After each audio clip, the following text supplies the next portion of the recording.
Falta un minuto, pero chévere. Buenos días a todos. Les reitero la bienvenida en nombre de la Sociedad Anticancerosa de Venezuela, en nombre de su junta directiva, la gente que me acompaña, el gerente de educación que me está asistiendo en este evento, a nuestro aliado FC Pharma, que ha tenido la gentileza de cedernos sus instalaciones para esta transmisión web, para este seminario web. Este seminario lo hemos titulado Cáncer de mama en época de pandemia, protocolos de prevención, diagnóstico y tratamiento. Tenemos 3 invitados, 2 internacionales y 1 nacional. De los invitados internacionales tenemos a la licenciada Juana Ramírez Bustos de México y al doctor Carlos Castro de Colombia, de la Liga Colombiana del Cáncer. Ambos con una dilatada trayectoria profesional en sus respectivas áreas de influencia. En ánimo de optimizar el tiempo, comenzaré presentando a nuestra primera participante de este seminario web, de este webinar, o de esta videoconferencia web, como la querramos llamar, donde estemos en Latinoamérica, que tenemos nuestras diferencias de idioma, aunque es el mismo castellano. La licenciada Juana Ramírez Bustos de México es una empresaria, emprendedora exitosa en América Latina, ampliamente reconocida. Tiene las 3 E: empresaria, emprendedora y exitosa. Ella es psicólogo y es maestra en administración de negocios. Egresó del programa de alta dirección del IPADE Business School en México, donde también cursó el programa de consejeros. Es experta en planeación estratégica, en modelos innovadores de acceso a la salud, en marketing, en publicidad, en gestión de equipos comerciales, emprendimiento, gobiernos corporativos, liderazgo e innovación. Es apasionada por la salud, el desarrollo de nuevos modelos de atención de los pacientes, la innovación de los servicios públicos y privados, la investigación científica para la cura de las enfermedades crónicas degenerativas, así como del emprendimiento social y del alto impacto en música clásica y la vida. Es emprendedora, socia, fundadora y miembro del Consejo Directivo de la Asociación de Emprendedores de México. Es conferencista en temas de salud. Es mentora universitaria, consejera en diversas organizaciones empresariales y sociales. Es presidenta de la Fundación Guerreros y miembro del patronato de la Escuela de Bellas Artes de la Universidad Panamericana. En el 2009 fundó el grupo SOIN, Soluciones Hospitalarias Integrales, una empresa enfocada en la implantación de un modelo de medicina personalizada único en México para el diagnóstico y cuidado de pacientes con enfermedades crónicas degenerativas. Este es parte de su hoja curricular de una de nuestra primera conferencista. Así que es un honor tenerla con nosotros en la Sociedad Anticancerosa de Venezuela. Y sin más preámbulo, yo quiero darle ya la bienvenida a la licenciada Ramírez para que inicie su intervención. Le reitero de nuevo el tiempo que nos ha dedicado para nosotros en la Sociedad Anticancerosa de Venezuela. Y bienvenida, licenciada Ramírez. Muchas gracias, doctor Saavedra, muchas gracias a todos en la Sociedad Anticancerosa de Venezuela por invitarme a este espacio. Creo que ahora más que nunca es importante hablar de salud y hablar de cáncer, así que los abrazo con todo el corazón. Creo que este es un buen ejemplo de lo que tendríamos que hacer como comunidad y como región, con, sin o a pesar de los grupos políticos. Pero bueno, voy a empezar por, si me lo permiten, voy a compartir mi pantalla.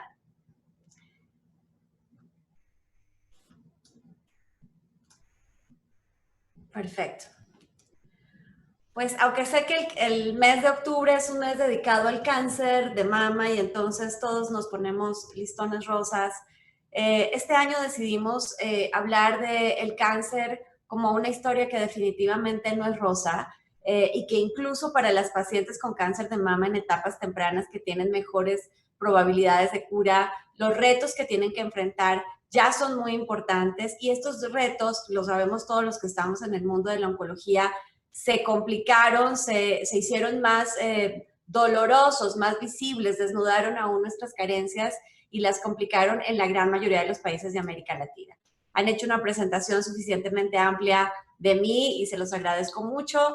En efecto, soy la fundadora y directora general de Grupo SOIN, que es una organización que se ha dedicado ya por más de 11 años a atender pacientes con enfermedades complejas, de entre ellas más del 60% son pacientes oncológicos y en nuestro trabajo atendemos unos 25,000 pacientes mensuales en 19 ciudades en México, pero también atendemos pacientes en Colombia y en Argentina en coordinación con otras organizaciones. Esto lo sabemos todos, 1 de cada 6 muertes en el mundo hoy es a causa del cáncer y el tema es bien complejo porque aunque nos enfermamos más o menos y habrá otros especialistas que se puedan abocar a estos temas más técnicos, yo prefiero hablarlo desde un lugar más cercano a la gente, aprovechándome de que no soy médico, que más bien soy psicóloga. Pero lo triste con el cáncer no es el diagnóstico, porque más o menos tenemos las mismas tasas con diferencias de los tipos de cáncer entre los países de ingresos altos y de ingresos bajos. Lo triste es que el 70% de las muertes las aportamos los países de ingresos medios y de ingresos bajos. Es decir, nos enfermamos más o menos todos en la misma proporción de cáncer. Sin embargo, la mortalidad es muchísimo más alta en los países de ingresos medios y bajos. Por supuesto que esto tiene que ver con el acceso a los servicios de salud. Apenas el 30% de los pacientes con cáncer tienen verdadero acceso a servicios de salud necesarios para su diagnóstico, para sus cirugías, para sus tratamientos, mientras que en los países de altos ingresos más del 90% de los pacientes tienen acceso y eso hace el gran diferenciador en materia de supervivencia y las tasas de mortalidad.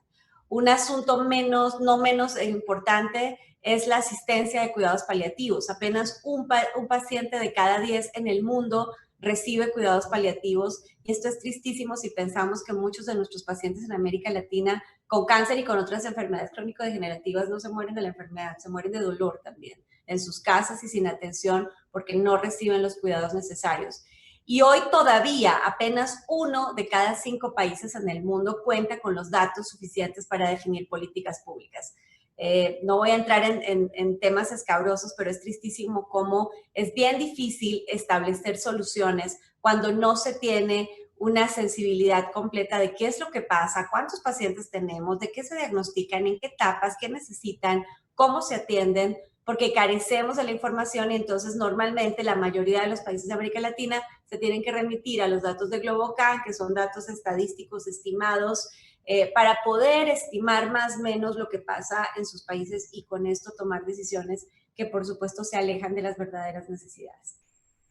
También sabemos que por supuesto la mortalidad, como les decía al comienzo, se reduce con detección temprana, con acceso, pero para esto necesitamos entender la enfermedad no solamente, o el proceso de atención del cáncer, no solamente como un asunto del sistema de salud, sino entender la salud como un asunto transversal en el que también tendríamos que pensar en el sistema de educación y cómo desde allí empezamos a educar a los niños y a los adolescentes en un estilo de vida más saludable y en los estilos de promoción y prevención de la salud, pero también, por supuesto que necesitamos dedicar mayores recursos a los sistemas de salud en América Latina y generar acciones más decididas para que entre el 30 y el 50% de los casos que la OMS dice se podrían evitar, en realidad lo puedan hacer, porque también del otro lado están los altos costos de los tratamientos y el creciente número de pacientes que hace verdaderamente insostenible para cualquier sistema de salud atenderlos en las condiciones óptimas. Y ya estábamos así, y resulta que nos contaron en marzo que había una cosa que se llamaba COVID-19 y que nadie lo veía, pero que se convertía en una gran amenaza para la humanidad, como lo hemos visto. Ayer veíamos cómo, por ejemplo, en México ya tenemos más de 90,000 personas fallecidas a causa de coronavirus y en el país tenemos una de las tasas de mortalidad más altas del mundo, 12% de los pacientes que son contagiados con COVID, al menos de acuerdo a las cifras oficiales, fallecen. Y entonces resulta que de repente el cáncer, que ya no era urgente, se vuelve menos urgente, porque empezamos todos a hablar de COVID-19. Y el asunto es que los pacientes siguen ahí y el diagnóstico tardío sigue ahí y los problemas y las necesidades siguen ahí.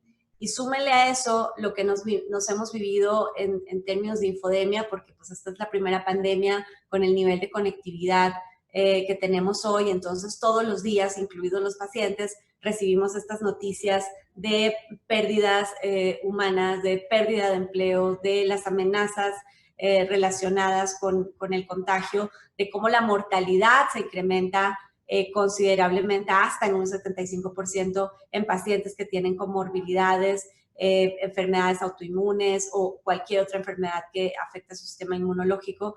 Y entonces esta situación hizo que pasaran cosas tremendamente graves, entre las que yo resumiría al menos en 7 puntos. El primero, desde el punto de vista clínico, en general en América Latina vimos una reducción hasta del 85% de los procesos de diagnóstico y de cirugía oncológica, hasta en un 85%. Es decir, la gente se quedó en su casa porque en algunos países era una restricción con toque de queda, en otros era una recomendación, pero de todas maneras había miedo, había incertidumbre y los pacientes no querían ir a los hospitales. Entonces, lo que vimos fue una reducción dramática de la consulta, dramática del diagnóstico, que ya per se sabemos que es tardío en América Latina y esto simplemente nos anuncia que seguramente en los siguientes meses, el siguiente año, encontraremos pacientes en etapas más avanzadas de sus enfermedades, una reducción del 85% de las cirugías oncológicas y lamentablemente también una reducción del 45% de los tratamientos relacionados con cáncer.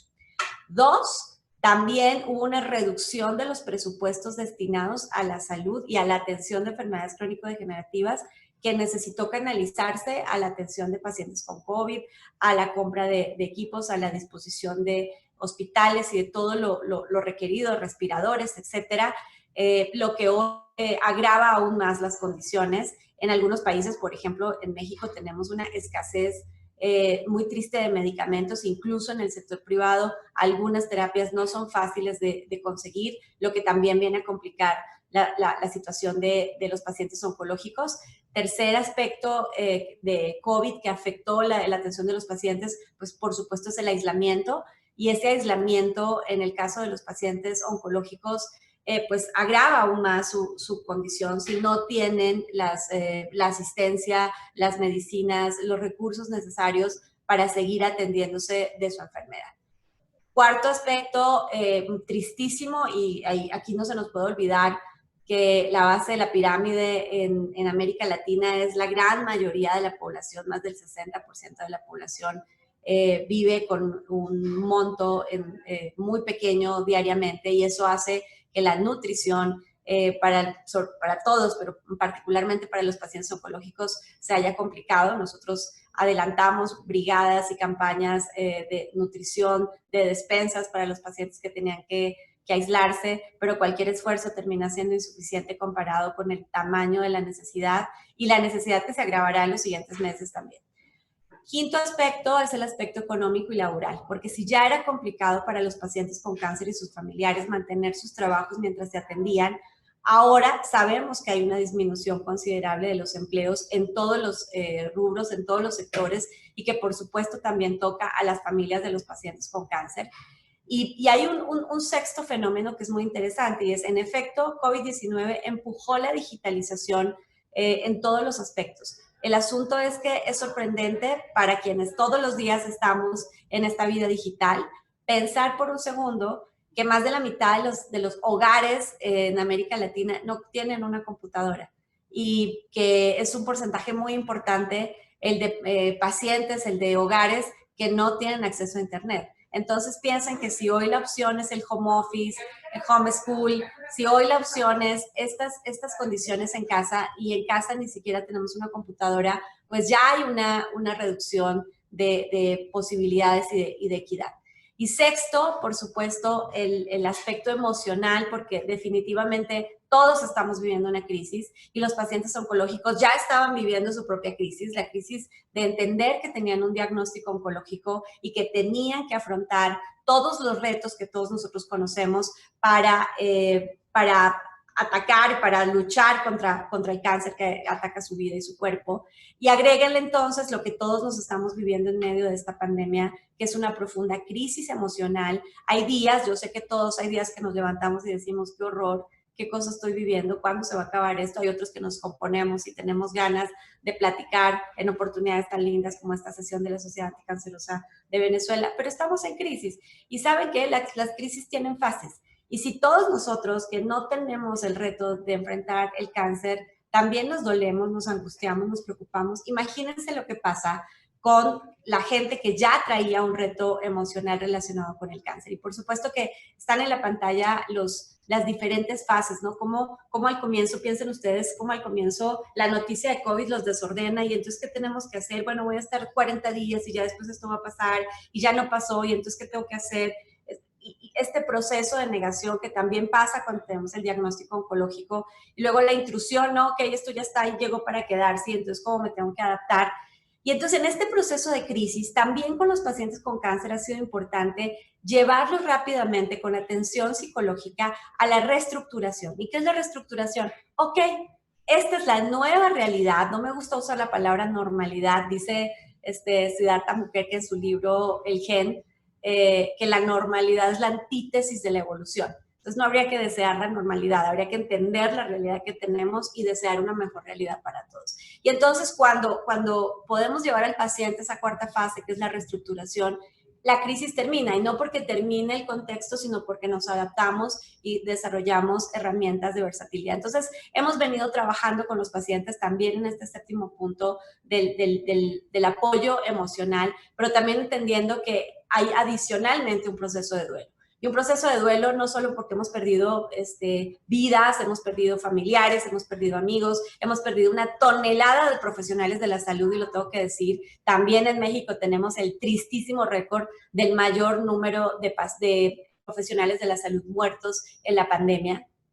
Y todo este clima de dolor, de pérdida, también genera procesos de duelo que ya estaba viviendo el paciente por su diagnóstico y que se le suman los que tienen que ver con el cáncer. Y no me voy a ir a cada una de estas etapas, pero me gusta la propuesta de los especialistas de la Universidad de Harvard, que proponen una sexta etapa del duelo que tiene que ver con el significado. Y el significado es, bueno, ¿y qué voy a aprender de esto? ¿Y cómo me voy a hacer una mejor persona? ¿Y cómo me voy a hacer un mejor paciente oncológico? ¿Y cómo me voy a hacer un mejor profesional de la salud? ¿Cómo me voy a hacer parte de una sociedad que entienda que estas experiencias pues, nos tienen que hacer a todos mejores humanos? Y por supuesto es un momento para humanizarse, para entender que el impacto emocional, económico y social de la pandemia es diferente en cada persona, que todos tenemos herramientas distintas de afrontamiento, que cuando además tenemos que llevar a cuestas el reto de un padecimiento oncológico, pues la situación es mucho más compleja, hay muchos más miedos que se duplican, que se triplican, y entonces tener la sensibilidad de lo que están viviendo los pacientes oncológicos ha sido vital para acompañarlos durante todos estos meses. Y claro que tenemos que seguir haciendo cosas, no hay que seguir operando, y si para los demás el cáncer ya no es un tema urgente, para todos los que vivimos dentro del mundo de la oncología, tiene que seguir siendo un tema urgente, prioritario, preponderante. Por eso los felicito también por este espacio. Y tenemos que seguir trabajando en educación, en políticas públicas, en insistir en el diagnóstico temprano, en el acceso a tratamiento, en la atención integral. Y sé que son momentos difíciles y que creen, el siguiente año va a ser peor, porque además vamos a tener los que apenas estamos sintiendo como los impactos económicos de la crisis y que por supuesto también van a tocar la atención oncológica. Entonces ya sabemos lo que tenemos que hacer. Tenemos que seguir atacando tabaquismo, sedentarismo, alimentación, sobrepeso, etcétera, etcétera. Pero sobre todo tenemos que seguir haciendo una voz fuerte, consistente, con data, fortalecida, unida, para defender a los pacientes y sus necesidades. Porque ya sabemos que ellos necesitan acceso, atención personalizada y tratamientos individualizados. pero cada día es más lejano eso para la mayoría de los pacientes que viven en América Latina. Las diferencias son tremendas en posibilidades, en acceso y en sistemas de salud, y entonces habrá que encontrar también nuevas medidas para poder llegar de forma más temprana. El problema sigue siendo que en América Latina la salud es un derecho limitado, y si es un derecho limitado no es un derecho, sigue siendo un privilegio, porque seguimos teniendo un acceso distinto de si el paciente tiene empleo o no tiene empleo, si trabaja en la empresa A o B, si tiene una prepagada o una póliza de gastos médicos que si no la tiene, si vive en la ciudad A o en la ciudad C. Las diferencias de acceso son enormes, y entonces también las diferencias en las posibilidades de sobrevida son enormes. Si les dijera que la vida es un derecho limitado, sonaría terrible, porque eso lo dicen todas las cartas constitucionales de los más de 190 países que hay en el mundo, que la vida es un derecho fundamental y que no importa qué estudiemos, qué hayamos hecho, cuánto tengamos en el bolsillo, dónde trabajemos, si no trabajamos, todos tenemos derecho a la vida. Pero la vida sin salud no es vida, y la salud sí sigue siendo un derecho limitado. Por eso la lucha no termina, y las organizaciones como ustedes son muy importantes para seguir trabajando por los pacientes. Miren, en épocas de elecciones en este país, un día me fui a hablar con un candidato que tenía ahí su propuesta de gobierno,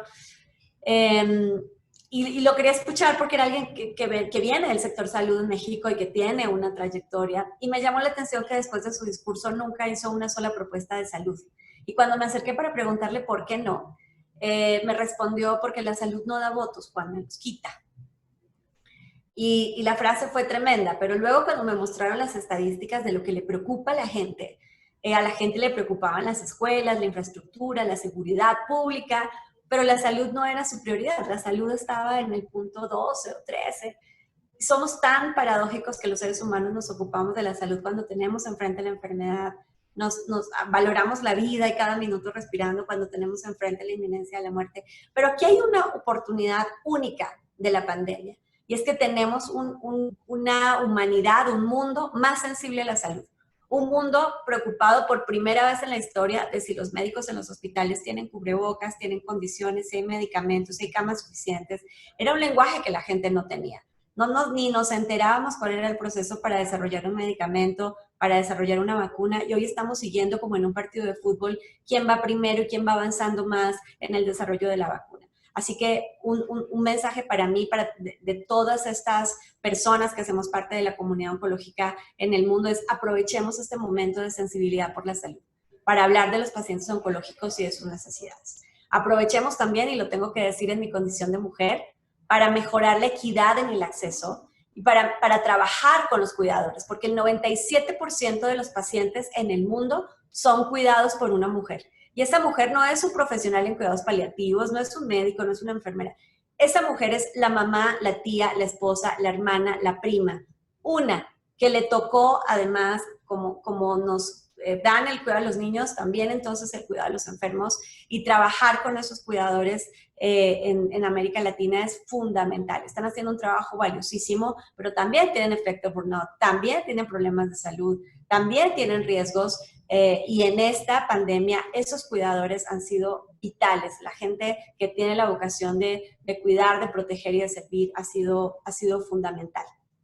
Así que empecé mi conferencia diciendo: el cáncer no es una historia rosa, el cáncer es una historia de muchos colores, de rojos, de grises, de negros, de amarillos, de verde esperanza, de azules, porque dedicamos este mes fantásticamente al cáncer de mama, y aunque es el 20% de todos los casos, no podemos olvidar que el 80% de los pacientes oncológicos no son cáncer de mama.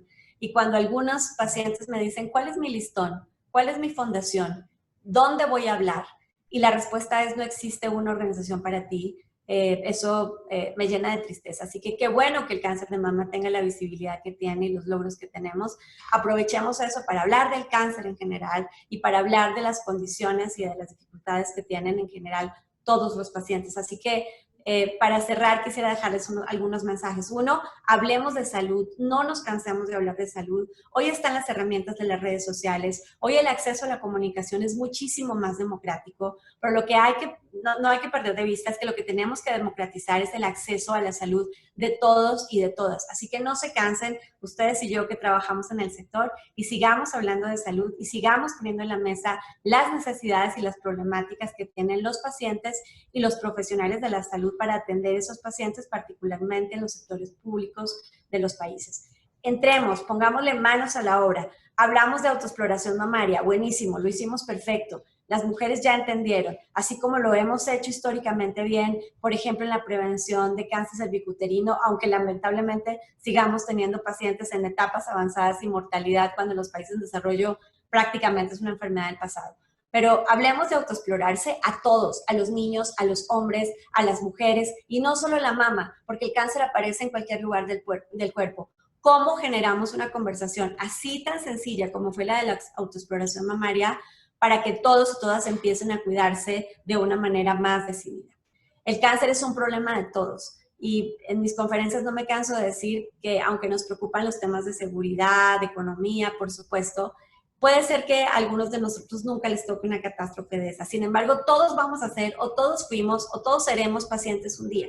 ¿Cuál es el sistema de salud que queremos cuando a nosotros sea quien nos toque la silla de espera para ser atendidos? Es un problema de todos y necesitamos generar sensibilidad necesaria para que entonces la salud sí dé votos y para que entonces los líderes en los diferentes países tengan que hacer acciones decididas más allá de salir con un listón rosa a dar un discurso el Día Internacional del Cáncer de Mama. Muchos necesitan ayuda. Por supuesto, muchos necesitan ayuda en general en esta contingencia de COVID, pero los pacientes oncológicos más. Nosotros hoy, por ejemplo, vivimos una situación tristísima con los niños con cáncer atendidos en los hospitales públicos, en los que en algunos casos no hay tratamientos ni siquiera para los niños con cáncer. Así que no perder un solo día la sensibilidad, insistir en las necesidades de apoyo, en la responsabilidad de los gobiernos, pero en la responsabilidad de todos también sigue siendo fundamental. Así que yo desde el emprendimiento les digo que es hora de emprender aquí y emprender no es solamente hacer empresas, emprender es tomar decisiones de vida y asumir la responsabilidad de esas decisiones. Todos los que están aquí decidieron participar, ser parte del movimiento oncológico, pues entonces vamos a hacerlo con ganas, con pasión, con ese encanto latinoamericano que tenemos para rehacernos a pesar de todas las dificultades y no soltarle la mano a los pacientes oncológicos, porque necesitamos hacer un mayor impacto con ellos, porque necesitamos enamorarnos profundamente del problema, entenderlo, exprimirlo, deshacerlo y sumar esfuerzos de la sociedad para poderles ayudar. La vida no tiene sentido si no venimos a ella a dejar huella, a sentirnos orgullosos en las noches. Yo les digo a mis colaboradores, no hay nada mejor que llegar en la noche y verse al espejo de cristal o al de sus seres queridos y decir, qué increíble día tuve. Como decimos en México, qué día más chingón tuve, qué bueno que lo hice bien y qué ganas tengo de despertarme mañana a volverlo a hacer, porque hay muchas cosas, muchas necesidades y muchos pacientes que no dan espera. El cáncer no es una historia rosa, es una historia de muchos colores y le agradezco mucho a la Sociedad Anticancerosa de Venezuela por haberme invitado. Muchísimas gracias.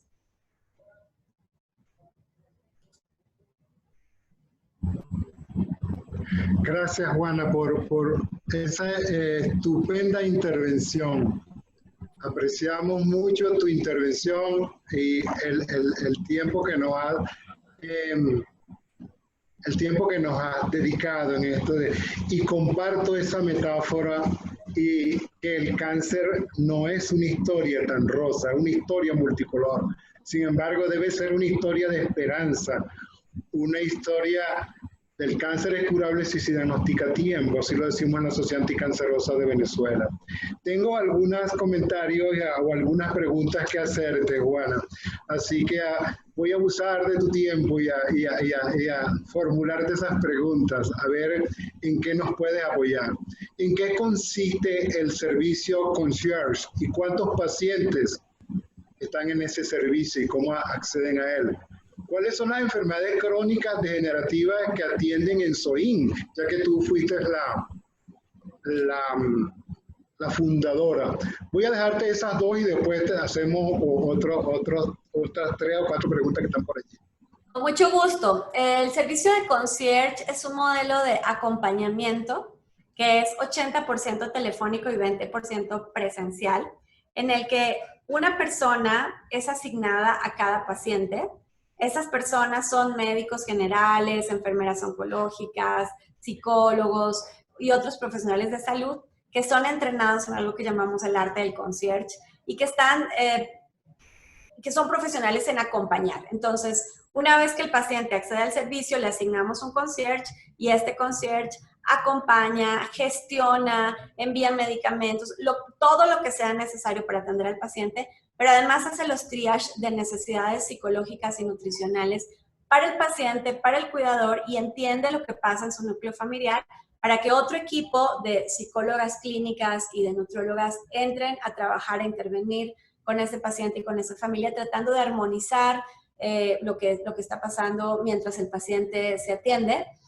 Y también tenemos concierge de campo que acompañan a los pacientes en los hospitales, que hacen atenciones de enfermería en casa, que hacen atenciones de cuidados paliativos, médicos paliativistas. Entonces, bueno, en general es el servicio de concierge.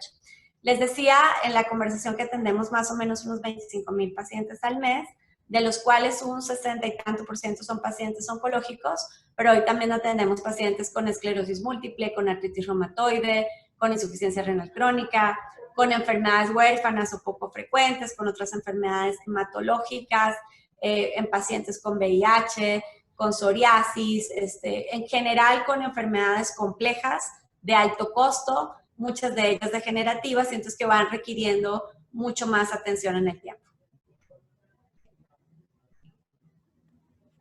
Otra preguntita que tengo por acá.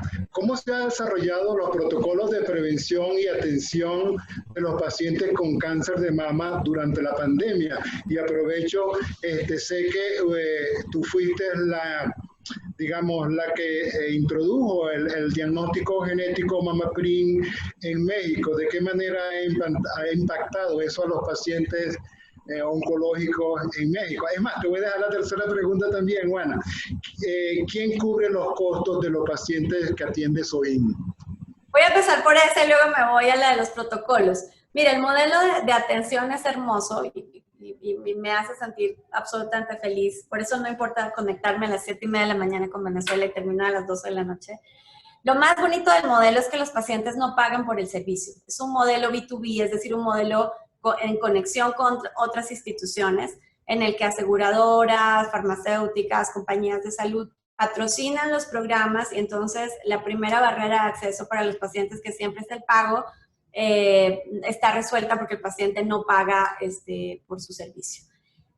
Los protocolos de atención para los pacientes en pandemia pues han incluido una frecuencia mucho más alta de contactos telefónicos para la validación de síntomas, la navegación dentro del sistema de salud de acuerdo con su derechohabiencia respecto de si tienen algún síntoma positivo que pudiera ser sospechoso a COVID-19, la supervisión por telemedicina para los pacientes que pueden seguir se pueden seguir tratando desde casa, la detección rápida de pacientes que necesitan ir al hospital y que eso ha sido un diferenciador enorme en la tasa de supervivencia de los pacientes con los que nosotros tenemos el enorme privilegio de cuidar. Y en lo que hemos insistido mucho, doctor Saavedra, en este tiempo, es uno en la educación, o sea, combatir la infodemia con educación. Entonces, permanentemente hacemos sesiones de trabajo, tenemos todo un sistema digital para trabajar desde el área de psicología y de armonización, lo llamamos el Harmony Health Center, trabaja de forma más intensiva.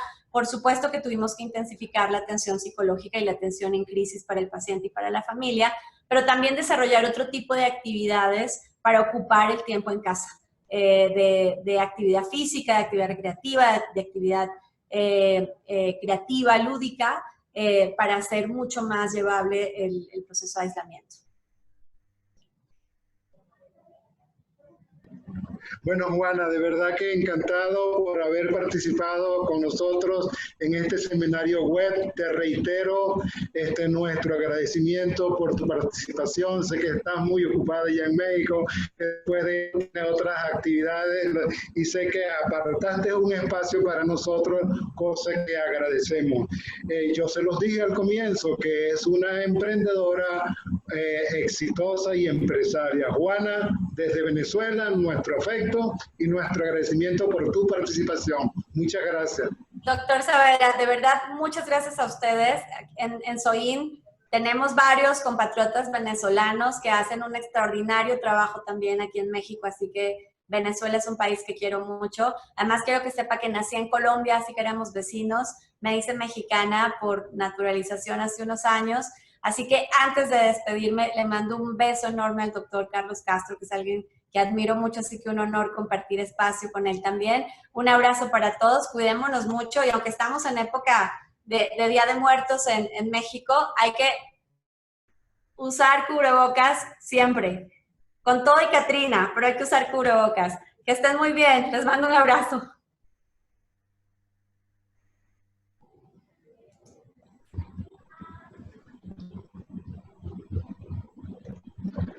Bueno, continuamos con la programación que tenemos de nuestro seminario web. Ahora les voy a presentar a la doctora Marelis Mateus, que es venezolana, es nuestra, forma parte de nuestro equipo de la Sociedad Anticancerosa de Venezuela, es la coordinadora del programa de formación oncológica, los becarios, los fellows que tenemos aquí en la Sociedad Anticancerosa de Venezuela. Tenemos un programa de formación oncológica en mastología y en otras áreas. La doctora Marelis Mateus es médico cirujano de la Universidad de los Andes, de la Facultad de Medicina, de la Escuela de Medicina del Táchira en San Cristóbal, que pertenece al occidente del país. Es especialista en cirugía general y además tiene posgrado en cirugía oncológica realizada en el Hospital Miguel Pérez Carreño en la Universidad de Carabobo en el 2017 al 2019. Como se los mencioné, es la coordinadora del programa de formación oncológica Fellowship en Mastología de la Sociedad Anticancerosa de Venezuela. Así que, sin más que abundar, les voy a ceder la palabra a la doctora Marelis Mateo, quien se encargará de dar una conferencia de unos 25 minutos, como es lo que está planeado, una sesión de preguntas, y luego continuamos con el doctor Carlos José Castro Espinosa de Colombia. Adelante, doctora Marelis Mateo, bienvenida. Es un placer tenerla con nosotros en este seminario web. Hola, doctor Juan, y hola a todos los presentes. De verdad, muchas gracias por la presentación. Bueno, vamos sin más preámbulos, vamos a empezar con esta presentación. Felicito a la licenciada Juana, de verdad excelente, impecable conferencia. Vamos a continuar entonces. Con respecto al cáncer de mama en épocas de pandemia, yo hoy les voy a hablar de protocolos de prevención, diagnóstico y tratamiento en Venezuela. ¿Okay? Bueno, estamos en el mes rosa, ¿okay? El mes de octubre, que es el mes de la lucha contra el cáncer de mama, pero COVID-19 viene a hacernos que este mes no sea un mes tan rosa. Bueno, sin embargo, nos saturamos de información en la pandemia, el COVID-19, y sentimos que estamos colapsados. Sin embargo, mientras tanto, en Venezuela ocurren más noticias, más y más noticias, pero ¿qué hacemos con las noticias? ¿Qué hacemos con tantas noticias? Lo importante es identificar las necesidades, construir herramientas y realizar soluciones. Lo importante es que de todo esto obtengamos soluciones al identificar las necesidades y construir herramientas. Eso no solamente para el cáncer de mama y COVID, sino para cualquier problema. Entonces, ¿qué es lo que no debemos hacer? Es tapar el sol con un dedo. Señores, el COVID existe, es una realidad. Señores, el cáncer de mama existe, es una realidad. Eso es lo que no podemos omitir. ¿Okay? Fíjense que para las últimas cifras de cáncer de mama estipulan que para el 2000, ya las últimas cifras para el 2019, como el segundo, la segunda causa de cáncer en ambos sexos con respecto al cáncer de mama, y la quinta en mortalidad, eso para ambos sexos, ¿ok? Pero si hablamos de incidencia en mujeres, es la primera causa a nivel mundial. La Sociedad Anticancerosa de Venezuela, por cierto, este año, en febrero del 2020, publica las cifras pronósticos de la mortalidad e incidencia en cáncer en Venezuela, que fueron del 2019, y fíjense que corresponden con las de la OMS, con las que publican que la incidencia en cáncer de mama para ambos sexos es la primera, ¿ok? Y la mortalidad es la tercera causa. Es entonces un problema de salud pública, sigue siendo un problema de salud pública a pesar de que exista el COVID. El COVID llegó para quedarse, eso es algo que hay que entender. O sea, el COVID llegó para quedarse, no podemos escaparnos de esta realidad, lo que tenemos que hacer es solucionar, o sea, solucionar con respecto a la situación COVID, cáncer de mama. El COVID en Venezuela, entonces surgió en diciembre del 2019, ¿okay? A nivel mundial, ya lo sabemos, en China, que el 11 de marzo del 2020 la OMS declara estado de pandemia, y el 11 de marzo del 2020 es decretada cuarentena en Venezuela. Entonces, ¿qué ocurre? Fíjense que para ya los últimos, ya hasta ayer, pues habían de casos de COVID, 90.876 casos, recuperados 85.402 y muertes 784. Ok, pero entonces, ¿qué ha pasado con el cáncer de mama en esta época? ¿Verdad? Eso es lo que venimos a colación. Fíjense que la Sociedad Venezolana de Mastología, el 13 de abril de 2020, se pronuncia y realiza un comunicado, ¿okay? Donde estipula que es muy difícil fijar actualmente recomendaciones. ¿Por qué? Porque nosotros tenemos que no olvidarnos de que ya existía una situación previa en Venezuela, entonces para ellos es difícil actualmente fijar recomendaciones específicas frente a la pandemia. Los pacientes con diagnóstico reciente y en tratamiento deben cuidarse. Por supuesto que hay que activar la modalidad de consulta por internet, redes sociales y teléfono. Eso es algo que también es importante mantenerlo inclusive como una costumbre, ¿ok? Debido a que, repito, el COVID llegó para quedarse. De ser necesario la movilización, debe usarse la protección recomendada, que ya sabemos, que ya bueno, por cierto, tengo mi tapaboca por acá, mi protector facial, ¿ok? Y bueno, y el lavado de manos, el distanciamiento social, ¿ok? Mantener todo eso. Las pesquisas deben posponerse. Sin embargo, vamos a ver más adelante que ya eso ya no es así. Ajá, fíjense que los diagnósticos recientes se abordarán mediante videoconsulta. ¿Eso qué quiere decir? Que, por ejemplo tenemos un paciente que diagnosticamos con cáncer de mama en un estadio que está localmente avanzado y el paciente va a ir a neoadyuvancia, entonces ese paciente lo acercamos lo más posible al momento de que vaya a recibir la quimioterapia. Eso quiere decir que la preparación, toda la planificación del tratamiento pudiese hacerse por videoconsulta, sin necesidad de que el paciente acuda de manera personalizada a la realización de todo este protocolo. Pacientes con tratamiento iniciado deben consultar con el médico para replantear el tratamiento. Por ejemplo, el paciente que ya ha iniciado quimioterapia neoadyuvante se pudiese plantear con el médico inclusive la extensión de ese tratamiento, ¿okay? O pacientes que han sido planificados para cirugía y que son beneficiarios de hormonas, por ejemplo, de radioterapia con hormonas, se pudiese planificar hormonoterapia neoadyuvante.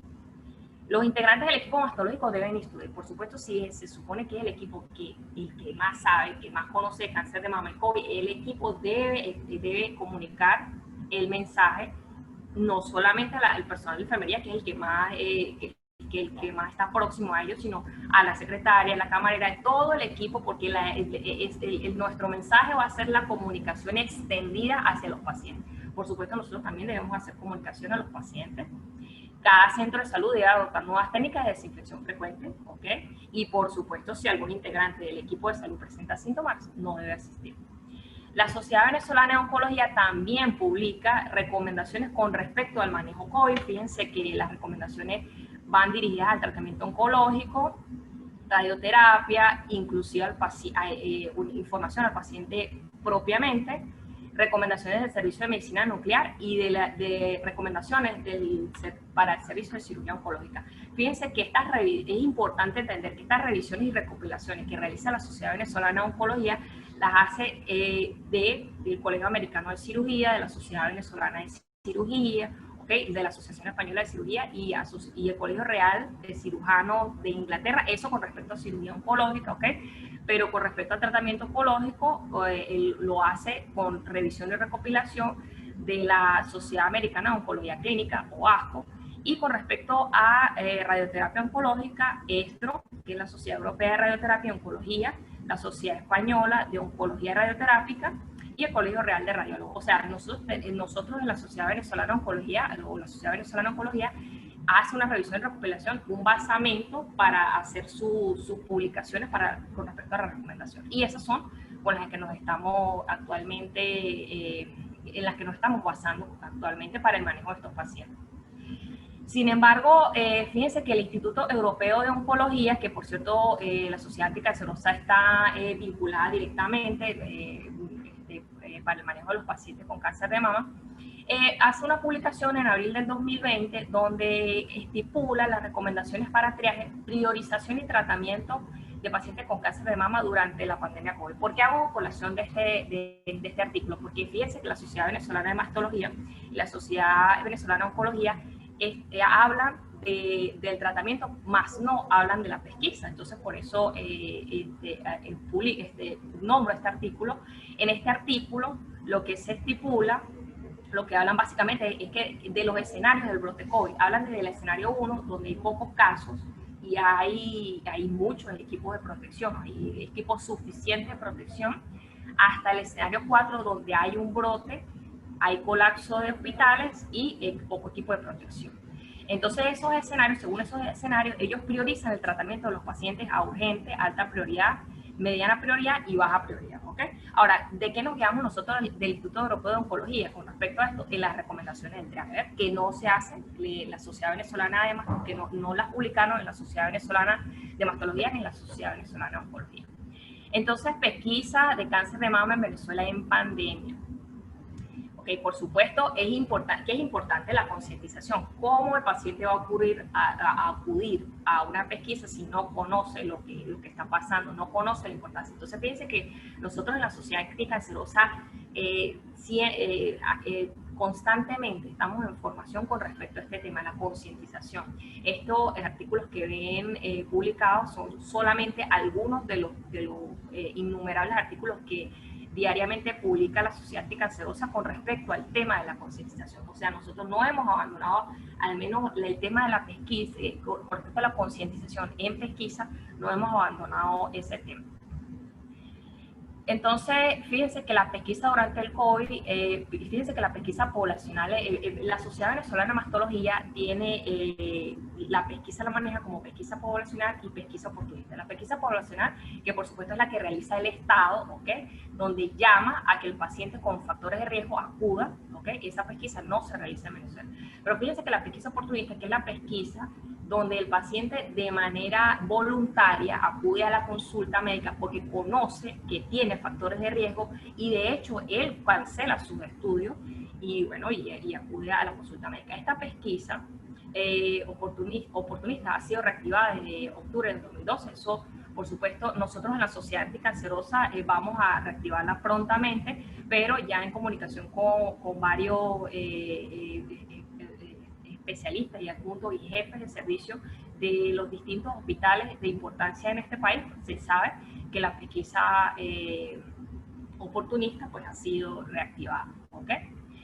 Entonces, ¿por qué? ¿Por qué se realiza la pesquisa? El diagnóstico precoz mejora la sobrevida. Eso es algo que tenemos que entender, ¿ok? ¿Y qué es importante? Es importante sopesar la mortalidad de COVID frente a la mortalidad oncológica. Señores, la mortalidad por COVID, ok, existe, pero también existe la mortalidad oncológica. Entonces, eso no hay que olvidarlo. No hay que olvidar ese tema por el hecho de que estemos en pandemia, ¿ok? Entonces, fíjense que la pesquisa durante el COVID, ¿a quién se le va a realizar o a quién se le está realizando? Pacientes con alto índice de sospecha, por ejemplo, pacientes con antecedentes familiares, mutaciones genéticas, Debemos de recordar que los pacientes de edad avanzada son pacientes de alto riesgo, entonces se consideran de forma excepcional. Y según el resultado de estudios de tamizaje previa consulta telefónica, ¿ok? Por ejemplo, el paciente que ha resultado BIRAT 4 o BIRAT 5, esos pacientes deben acudir a la consulta, pero se supone que si tenemos el personal que está ya capacitado, ese personal va a hacer por consulta telefónica un cuestionario para ver si el paciente es sospechoso de COVID. Además, le va a explicar las normas de prevención y protección. Y el paciente, al acudir a la consulta, por supuesto, se hará su protocolo de protección ya estipulado. La mamografía, por supuesto, sí, como método de pesquisa. Fíjense cómo vemos aquí a continuación. Esta es una foto que nos permitieron, gracias a la licenciada Claudia, que es una de las técnicos radiólogos de Gama, que es un servicio de diagnóstico avanzado para diagnóstico de mama, pues, diagnóstico avanzado para mama, perdón. Entonces, fíjense cómo ella tiene el equipo de protección. Aquí vemos cómo realiza la mamografía con su equipo de protección.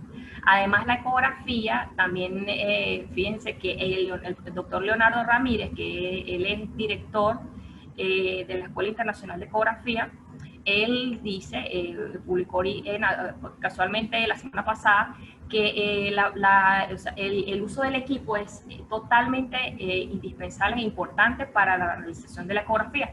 Aquí vemos, gracias a la doctora Jensi Jabón, ella es experta imagenólogo de mama, quien me permitió esta foto donde realiza una ecografía mamaria. Fíjense que se usa el equipo de protección aquí en Venezuela. Entonces, bueno, eso es importante, ¿ok? Ahora, con respecto al diagnóstico de cáncer de mama en Venezuela, en pandemia, si el paciente tiene un diagnóstico, tiene ya su diagnóstico de cáncer de mama, no podemos decirle, no, bueno, venga, vamos a esperar que pase el COVID para que venga. Hay que atenderlo, ¿ok? Hay que atenderlo. Entonces, ¿qué pacientes van a la consulta en pandemia? Por supuesto, los pacientes con una condición oncológica clínicamente inestable. Esa paciente quizás no vaya a acudir, pues, por supuesto, por ser clínicamente inestable, a la consulta de manera habitual, pero debe acudir a una atención médica. ¿Okay? El paciente de reciente diagnóstico también, un paciente sobre todo cuando son carcinomas inflamatorios o localmente avanzados, porque esos pacientes se le debe planificar quimioterapia, tratamiento neoadyuvante. ¿Okay? El diagnóstico conocido, pero no, con un nuevo problema. Por ejemplo, el paciente que está recibiendo quimioterapia neoadyuvante y progresa en vigencia de quimioterapia, es un paciente que debe ser atendido. Pero fíjense que hay también hay situación no crítica, pero que el retraso afecta los resultados del tratamiento. Por ejemplo, el paciente que cumplió su quimioterapia neoadyuvante, pero por supuesto tiene un periodo que debe cumplir para realizar el tratamiento radical con cirugía. Ya tratadas asintomáticas no son emergencia, es la paciente que actualmente ya recibió todo su tratamiento, pero que quiera acudir a su consulta para su control. Esa es una paciente que actualmente puede ser atendida por videoconsulta. Tratamiento de cáncer de mama en Venezuela en pandemia. Bueno, por supuesto que bueno, como cada país, por supuesto, se adapta a su situación. Sin embargo, ¿qué pacientes estamos nosotros actualmente operando? Hablo específicamente de la Sociedad Anticancerosa, que nosotros en realidad en nuestro programa actualmente no hemos detenido nuestras jornadas quirúrgicas. Okay, entonces fíjense que por supuesto las complicaciones quirúrgicas siempre son pacientes que no podemos detener cirugías como esa. La cirugía al culminar la neoadyuvancia, como estábamos explicando anteriormente, son pacientes que deben ir a cirugía. El rescate quirúrgico, los pacientes con recaída local definitivamente deben ser operados. Pacientes, fíjense esos pacientes triple negativos o pacientes HER2 positivos. ¿Por qué estos pacientes no tienen tanta prioridad? Porque un paciente cuando está en un estadio, cuando es un T2, o sea, cuando es un T1C más bien, un menores de 2 centímetros, pero es un N0, nosotros pudiésemos plantear a ese paciente, en esta época pudiésemos plantear tratamiento quirúrgico en esos pacientes, ¿ok? Ahora, al contrario de los pacientes con receptores hormonales positivos, esos pacientes que generalmente van a cirugía, se les pudiese planificar hormonoterapia neoadyuvante, ¿okay? Entonces, por eso es importante, no está en nuestro primer rango. Entonces, ¿eso qué quiere decir? Que los tumores que responden a hormonoterapia neoadyuvante, entonces también pasan a no ser la principal causa de atención para el paciente quirúrgico. Y por supuesto la cirugía de reducción de riesgo actualmente no es una emergencia y no la atendemos al menos en esta oportunidad en nuestro programa en la Sociedad Anticancerosa. Aquí estamos, fíjense, nosotros en la Sociedad Anticancerosa, operando con nuestro equipo de protección, ¿ok? Para que vean una foto del equipo. Entonces, ¿qué pasa con respecto a las recomendaciones, ¿ok? del tratamiento oncológico? Fíjense que la Sociedad Venezolana de Oncología también publica estas recomendaciones que nosotros también estamos cumpliendo, la Sociedad Anticancerosa de Venezuela, donde se dice que el paciente que está recibiendo su tratamiento en ayudante debe continuarlo. En realidad no hemos modificado las normas internacionales con respecto a las indicaciones de tratamiento en los pacientes oncológicos. Se ha mantenido simplemente respetando las normas de prevención y protección contra el COVID. También con respecto a la radioterapia, fíjense que las recomendaciones para servicios de radioterapia oncológica, también publicadas por la Sociedad Venezolana de Oncología, nosotros en realidad no hemos suspendido radioterapia, mucho menos si el paciente la ha iniciado, hemos continuado con las indicaciones internacionales con respecto al uso, a la radioterapia. Por supuesto, si son emergencias, enfermedades metastásicas que ameriten tratamiento con radioterapia, también se han mantenido. Y lo único que sí que hemos tratado de suspender es el paciente que está en post-radioterapia, que va a recibir a su consulta. Esas consultas se pueden realizar por videoconsulta. Y bueno, vamos ya para culminar, vamos a hablar de este hermoso programa que manejamos nosotros en la Sociedad Anticancerosa de Venezuela. Este programa es conocido como AIPO, por sus siglas de ayuda integral al paciente oncológico. Un bellísimo programa que dirigimos en la Sociedad Anticancerosa.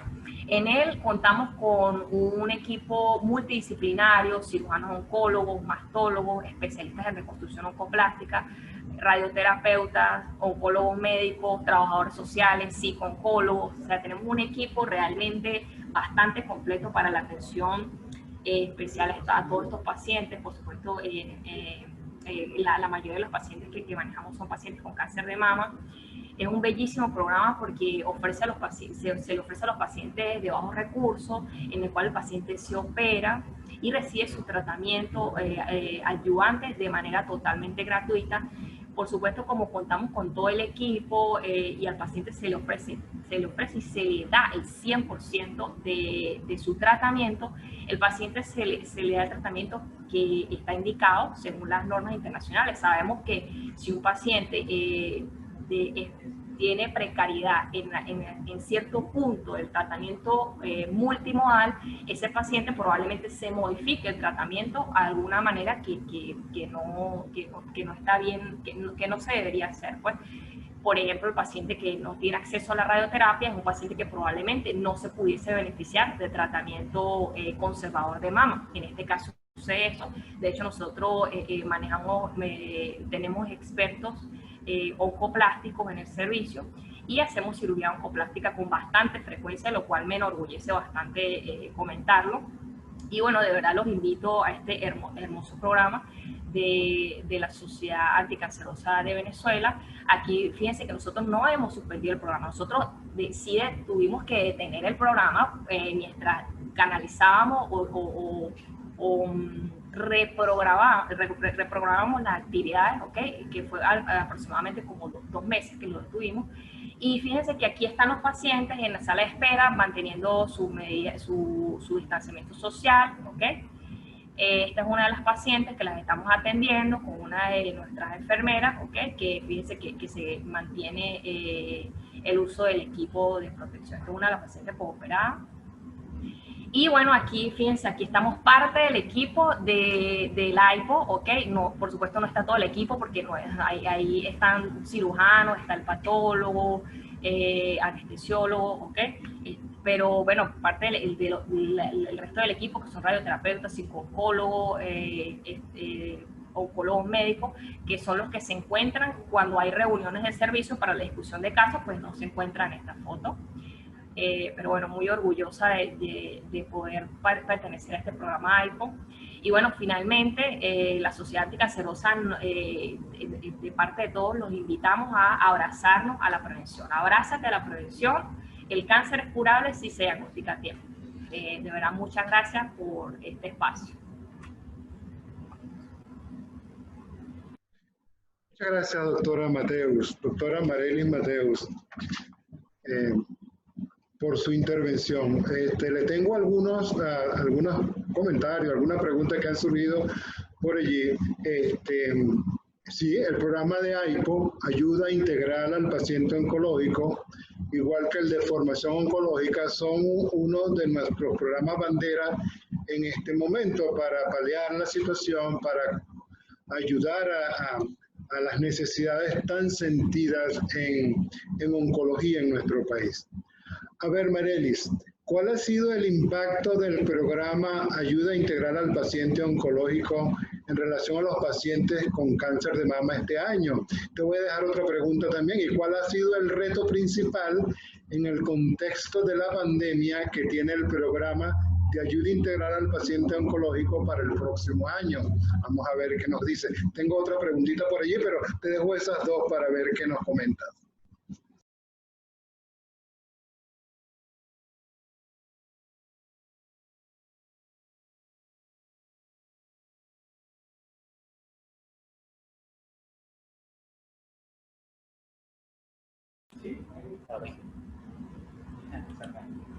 Ajá, otra vez. Bueno, con respecto al impacto, okay, fíjense, no voy a hablar de cifras, pero voy a hablar de la comparación del año pasado con lo que ha sido este año. Fíjense que en realidad con respecto a los números de pacientes que hemos operado, básicamente no ha sido demasiada la diferencia. Nosotros no tuvimos el momento que estuvo parado el programa fue simplemente, de una vez nos pusimos, nos activamos para poder poner en acción ese programa, ¿ok? Porque la idea es eso, la idea era que no detener el programa porque los pacientes con cáncer de mama continúan. Entonces, nosotros hemos tenido realmente una muy excelente respuesta, una hermosa respuesta. Por supuesto, los pacientes están mucho más agradecidos ahorita por toda esta situación y realmente el impacto con respecto a la situación actual pues ha sido importante. Por supuesto que el programa está actualmente contribuyendo mucho más precisamente por la situación que manejamos actualmente. Los retos para el año que viene, bueno, siempre en la Sociedad Anticancerosa la idea es, repito, concientizar, ¿okay? Que el paciente entienda, se informe. Y por supuesto, con respecto al programa, que acuda, o sea, realmente le hago la invitación, no solamente, bueno, por supuesto a todos los pacientes en Venezuela, pero bueno, en general, ¿ok? Están invitados, de verdad, de corazón se lo digo, a este hermoso programa. Pueden acudir a la consulta, a la Sociedad Anticancerosa y bueno, ser evaluados que de verdad de corazón y la manera más hermosa lo vamos a atender. El reto es simplemente continuar, ¿ok? Crecer en conjunto, ¿ok? Porque nosotros con los pacientes crecemos con el personal, crecemos con nuestros profesores, crecemos en conjunto. Entonces, el reto es continuar y crecer. Finalmente, Marelis, sé que lo mencionaste en tu intervención, ¿qué le recomendarías tú a los pacientes con cáncer de mama durante esta época de pandemia que todavía sigue activa?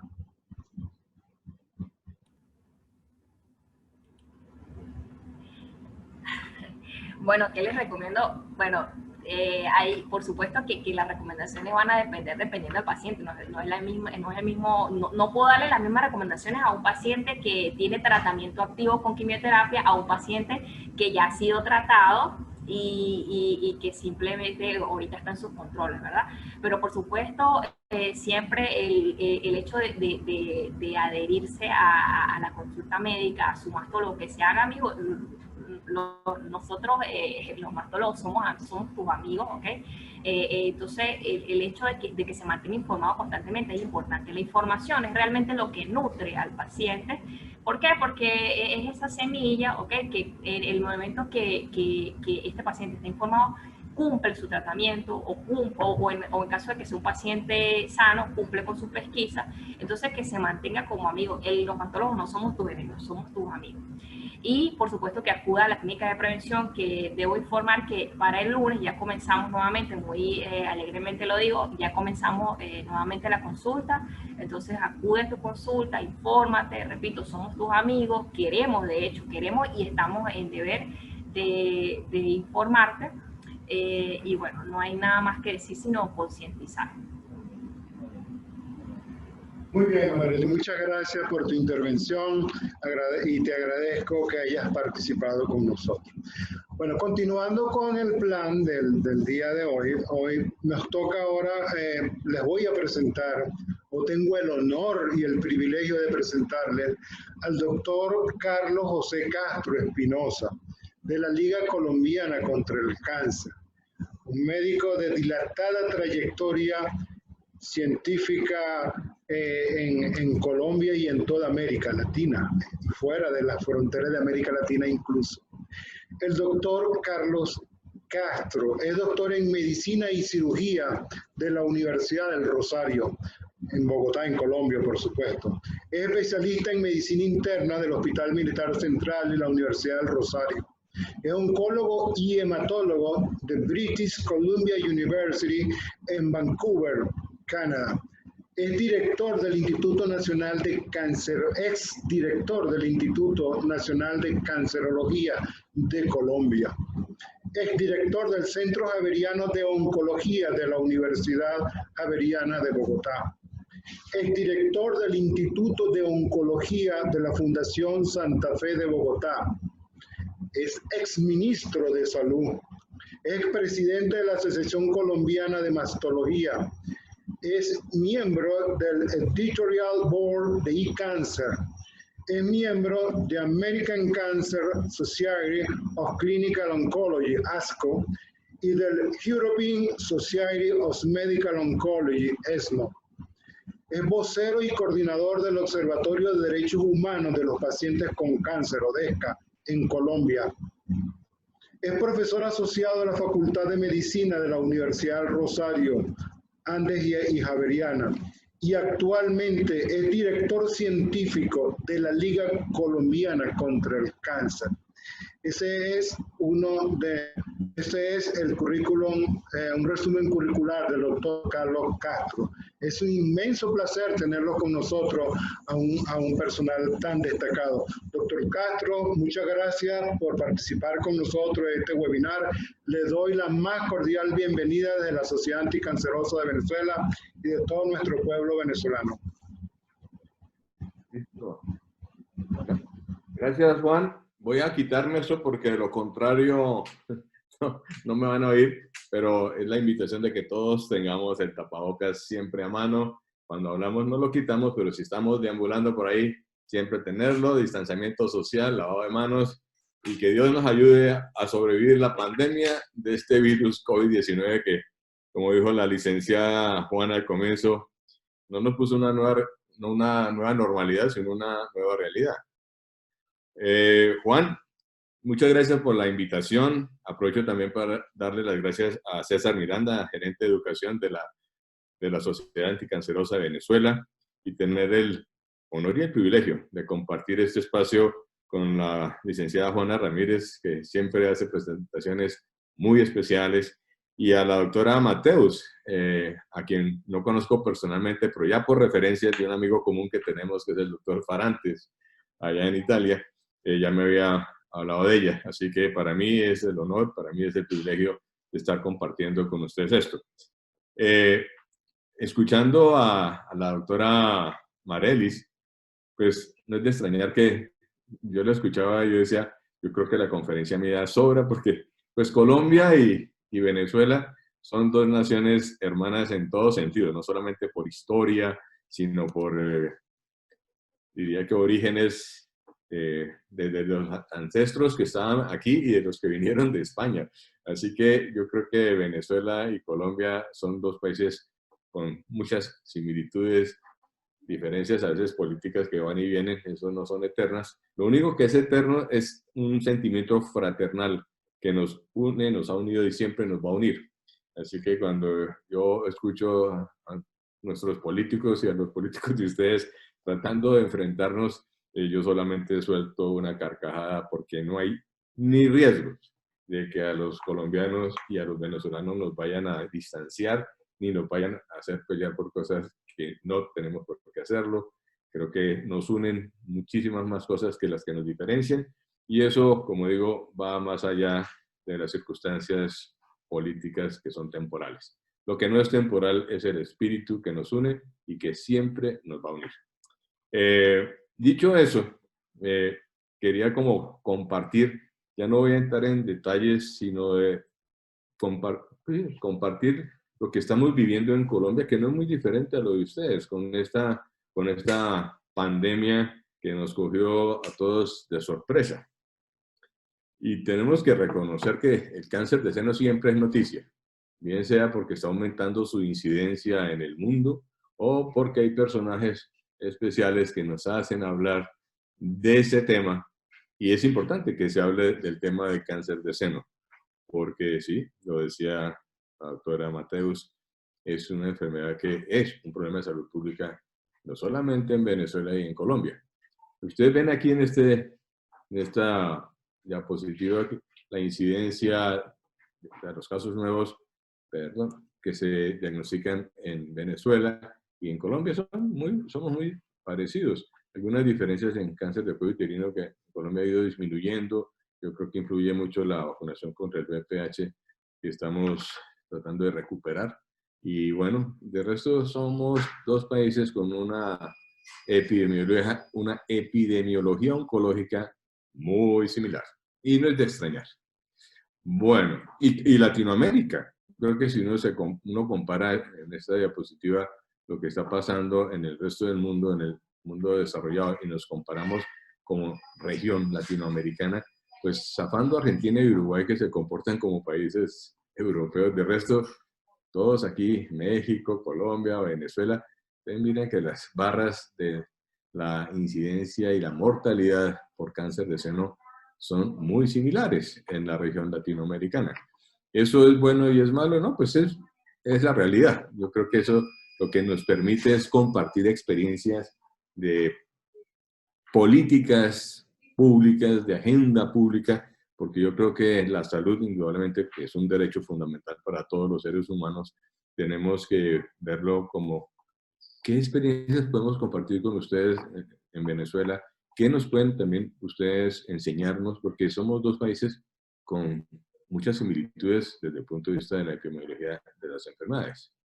Y hablando del cáncer de seno, este mapa me llama la atención muchísimo, porque es del año 2018, creo que es de la Organización Mundial de la Salud, y ustedes ven que en 154 países del globo terráqueo, el cáncer de seno es el cáncer más frecuente en mujeres. Todo lo que está todo lo que está de rosado son los países donde el cáncer de seno tiene la mayor incidencia. Así que este es un problema de marca mayor.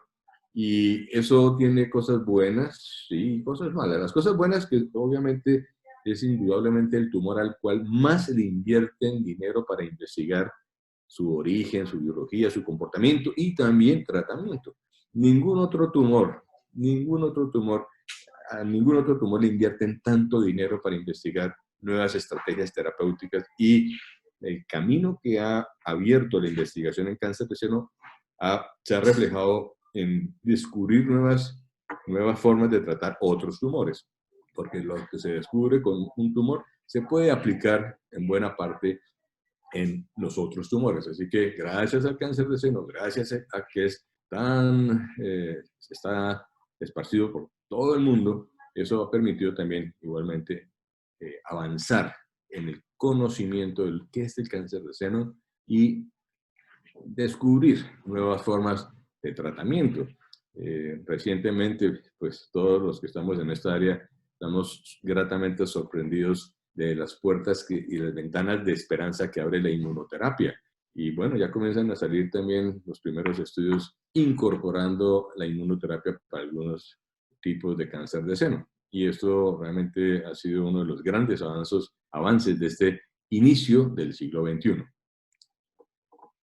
En cuanto a la mortalidad por cáncer de seno, pues obviamente uno ve reflejado que pues, los países desarrollados tienen una menor mortalidad que los países en vías de desarrollo. Todo lo que está en azul son los países que tienen una mortalidad menor. Ahí está pues Estados Unidos, Canadá, partes de Europa, Australia, y uno ve que Colombia, Venezuela, cualiticos, tenemos una mortalidad de cáncer de seno que es importante, indudablemente importante. Uno mira esto y dice, caramba, son muchas las mujeres que están muriendo de una enfermedad que si se diagnostica a tiempo, como dijo Marelis, es una enfermedad curable. Y eso es de las cosas que cuando vamos a compartir algunos de los datos, esto no puede ser aceptable. En Estados Unidos, en los países desarrollados, el 60-70% de los casos son diagnosticados tempranamente. Nunca ven esto. Pero en Latinoamérica tan solo el 20% se diagnostican tempranamente. En Colombia, el 60% son así, como les muestro. Y esto es una foto de este año, esto no es de hace 20 años. Y esto no es una foto de una paciente del Instituto Nacional de Cancerología, donde acude la gente de menos recursos económicos. No, no, esto es de mi consultorio particular. Y es una persona que es educada, una mujer educada. Y yo digo, pero ¿cómo es posible que una mujer deje llegar a este estado un cáncer? Por supuesto que uno las escucha, no, doctor, es que tenían miedo que eso fuera cáncer. A ver, ¿cómo me dices que por miedo no consultaste a tiempo? Pues era un cáncer. Pero obviamente en el estado en que vienes, pues haremos mejor esfuerzo para tratar de ayudarte, pero pues, esto no es presentable. Mucho es falta de educación, es falta... no podría decir que era porque no tenía acceso a los servicios de salud, porque esta señora tenía medicina preparada. Entonces digo yo, bueno, ahí tenemos un trabajo enorme de concientizar a la comunidad acerca de la enfermedad y por eso todos los años en el mes de octubre en todas partes del mundo corremos por el cáncer de seno, jugamos fútbol por el cáncer de seno, hacemos conciertos para hablar del cáncer de seno y cómo prevenirlo. Y ahorita les cuento historias tristes de Colombia acerca de todo lo que tratamos de hacer para que esto no suceda. A veces, pues, suceden cosas que, como digo yo, solo en Macondo, ¿no? Bueno, otro punto importante, y es que el 80% de las mujeres con cáncer de seno, al menos en Colombia, no tienen factores de riesgo. Todo lo que tienen aquí en esta diapositiva, en este lado, aquí, son los factores de riesgo, que es la mutación del BRCA1 y del BRCA2, historia familiar, si hay antecedentes de radiación terapéutica, factores hormonales, paridad tardía, bueno, todo lo que conocemos, incluyendo el tabaquismo. Todo esto son lo que se denominan factores de riesgo.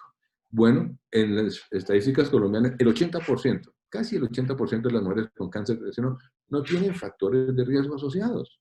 De ahí la importancia de un programa organizado de tamización mediante la mamografía de calidad, porque no todas las mamografías son de calidad y en eso pecamos aquí en Colombia porque sí, tenemos el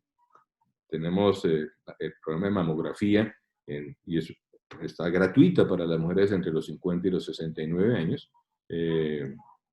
Tenemos algunas dudas de la calidad de algunos mamógrafos y en eso el ministerio está trabajando para poner ciertas pautas que nos garanticen a los clínicos la calidad de las mamografías. Pero esto era el tema que quería hacer énfasis y no sé cómo será la situación allá en Venezuela y al final me gustaría escuchar a Marelis porque para mí esto fue sorprendente y todavía perdí el sueño y mi paz espiritual cuando me encontré con estos datos. Aquí en Colombia cada 5 años hacemos una cosa que se llama la Encuesta Nacional de la Demografía y Salud. Y ahí nos dicen muchas cosas interesantes. Y tenemos otra que es el Observatorio Nacional de Salud, que es del Ministerio de Salud, donde van recopilando y poniendo información para análisis. Yo creo que es que la información, si no se analiza, no es información sino datos, pero los datos hay que convertirlos en información útil para señalar en dónde estamos fallando. Y por ejemplo, esto es la cuestión de la mamografía, que es gratuita para las mujeres colombianas entre los 50 y los 69 años. es gratuita. Tienen derecho a hacerse la mamografía gratuitamente por lo menos una vez cada 2 años o una vez cada año. Y la sorpresa que me llevé es que las dos encuestas difieren, pero bueno, el Observatorio del Ministerio de Salud nos habla que en el año 2015 solo el 12% de las mujeres colombianas entre los 50 y los 69 años se hicieron la mamografía. En la encuesta de la Encuesta Nacional de Salud llegaron al 48%. Pero en el año pasado, bueno, mejoraron del 12%, en la que es la del Observatorio del Ministerio, de 12 subieron a 24, pero sigue siendo ridículo. Es decir, estamos viendo que menos del 50% de las mujeres que tienen derecho a hacerse la mamografía de manera gratuita, y a pesar de las campañas de educación, y el mes del Lazo Rosa, y la maratón, y el concierto, y todas las propagandas que ponemos en la televisión, y que esto no solamente en Colombia, en Venezuela, si uno se mete al internet, uno ve la Sociedad Anticancerosa Venezolana haciendo campañas, y todo el mundo habla de eso en la radio y en la televisión. Y a pesar de eso, solamente en Macondo, las mujeres no se cuidan. Y los hombres, que también tenemos ahí un papel que jugar, porque finalmente la salud de las mujeres, de nuestras compañeras, de esposas, novias, como lo quieran llamar, pues es parte también de nuestra responsabilidad. Y yo me pregunto cuántos hombres le preguntamos, le insistimos a nuestras compañeras, como si tuviera muchas, a nuestra compañera que se hizo la mamografía, por Dios. No, yo creo que los hombres tenemos que ponerle bolas a eso y ver y ayudar que las mujeres no se les olvide que hay que hacerse la mamografía. Pero vino el famoso COVID-19 y eso creo que compartimos con ustedes lo que pasó, porque esto es un fenómeno mundial que ni siquiera los países desarrollados estaban preparados ni lo saben manejar. Yo creo que lo primero es que tenemos una gran desinformación. Hay un desconocimiento, no voy a decir que total, pero muy, muy grande acerca del COVID-19. Es un virus desconocido. Y bueno, como suele pasar en el mundo, aparecen esto y van apareciendo sabios que pontifican acerca de lo que es la enfermedad, de cómo tratarla, cómo prevenirla. Y la mayoría basados en intuición, porque al comienzo pues nadie tenía mayores datos. Creo que los primeros eran los que buenamente compartían los chinos, pero cada quien trató de hacer, no hacer, qué sé yo, que en Europa cerraron, que Suecia no cerró, que Estados Unidos no cerró, que sí, que no. En Colombia cerramos, creo que a mediados de marzo 6, tengo la fecha, el primer caso de COVID confirmado en Colombia llegó, o sea, en marzo 6 de este año, y bueno, ya estamos llegando a 1 millón, y se han muerto ya casi como 20.000, no sé, una cosa enorme. Entonces, y uno escucha a los líderes mundiales que volvieron el COVID un tema de campaña política. Y uno dice, caramba, de la salud no debe ser un tema de campaña política. Obviamente es un tema de política, pero no de politiquería, que es lo que uno está viendo cuando escucha uno a Trump y a Biden, que eso uno se da cuenta que, por Dios, están metidos en una cosa. A mí me da tristeza, porque el país más importante del mundo y están discutiendo a veces cosas que uno dice, caramba, no, pero no hago más comentarios o pena que me puedan quitar la visa. Y eso ocasionó que hubiera pánico en la comunidad. Y yo fui testigo de la gente no quería, es más, no sé si en Venezuela pasó, al personal sanitario que vivía en conjuntos les pusieron papeles, avisos de que no los querían ahí, que se fueran, los echaran porque ellos iban a contaminar todo el condominio. Y por Dios, yo no podía creer lo que alcancé a vivir al comienzo de la pandemia. Eso fue cambiando y obviamente entonces ahorita el personal sanitario somos héroes y la gente nos aplaude. Al comienzo nos echaban huevos y tomates porque consideraban ellos que éramos la reencarnación de Lucifer y que cuando llegaba un médico de un hospital iba a esparcir el virus.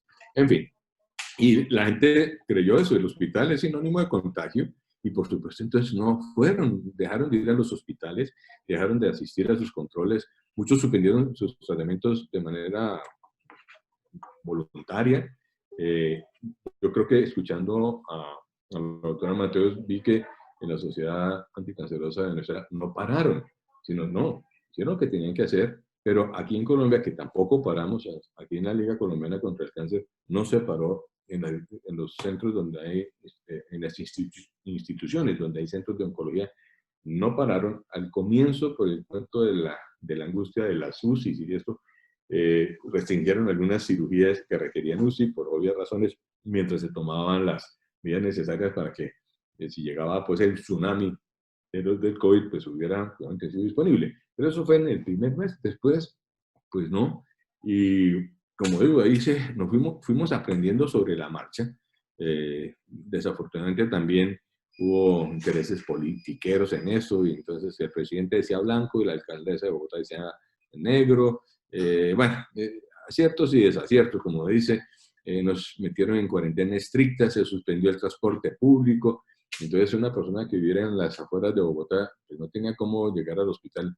Y tampoco es que tuvieran muchas ganas de llegar al hospital, pero pues al suspenderse el transporte o al restringirlo, pues la movilidad fue un problema complicadísimo.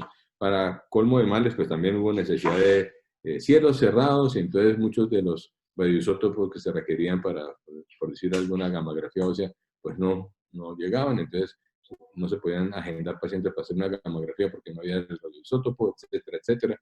El único isótopo que producimos en Colombia es para los PETs, pero pues el PET no es para todo el mundo, así que ahí hubo problemas. Ya les mencionaba pues la crisis con las UCIs, y que obviamente no habían suficientes respiradores. Entonces sí, se restringieron algunas cirugías que podrían requerir UCI, mejor no operarlos, pero pues eso, no me acuerdo que te decía, el virus no va a respetar perdón, el cáncer no respeta que hay virus, ni el virus respeta que hay cáncer. Y entonces, pues, eso nos comenzó a llamar la atención, y como todo se volvió COVID, emergencia COVID. Entonces, hubo otras enfermedades y otras situaciones que se relegaron. Y aquí puse la vacunación, y no solamente con el VPH, pero toda la inmunización infantil se vio interrumpida, y se bajaron los índices de vacunación. Los de VPH, que ya aquí en Colombia habían bajado por un escándalo que hubo en una ciudad que se llama Carmen de Bolívar, que tener índices de vacunación del 95% bajaron a menos del 10%. El año pasado logramos recuperarlo, pero otra vez con la pandemia, porque estamos a niveles de un país subsahariano en África.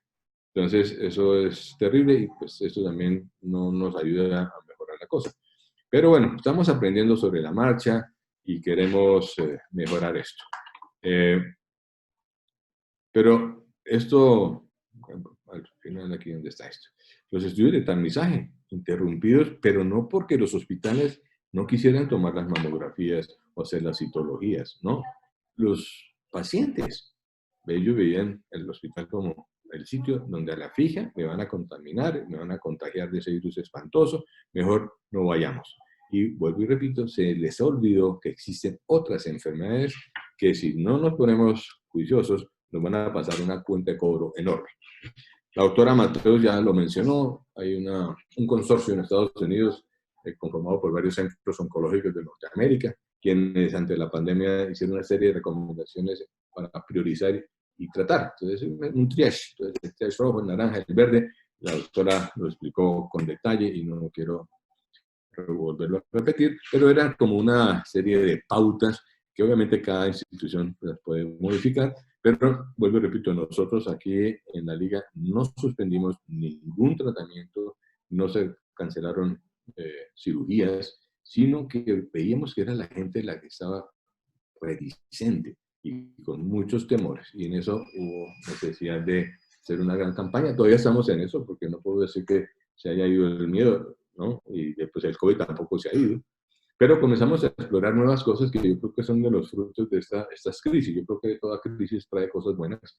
Entonces, hablar de telemedicina, eso era algo que se hablaba, pero como que no se le paraban muchas bolas.